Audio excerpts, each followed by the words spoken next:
Hey you, and welcome to this video where I will help you out how to reset your YouTube recommendations on YouTube. And for this we go right in the top to a profile picture and we go to your data in YouTube. Click on that. From there we scroll down to YouTube controls and there we want to find YouTube watch history because it says makes it easier to find YouTube videos that you've watched and improves your recommendations in YouTube and in other Google services like search. So we want to remove a few videos from this or maybe everything. So then we tap on manage your YouTube watch history.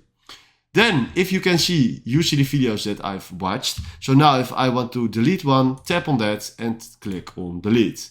If you want to delete everything, then we can click on the delete option just right here. And there it says delete today, delete custom range, delete all time.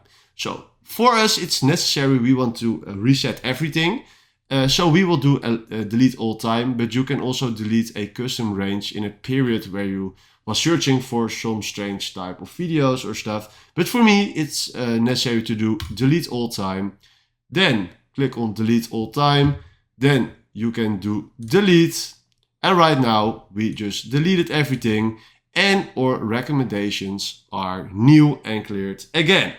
Alright, if you have any questions, please comment them below because I'm here to help you out. And if you found this video helpful, please consider subscribing and give this video a like. And then for now, thanks for watching.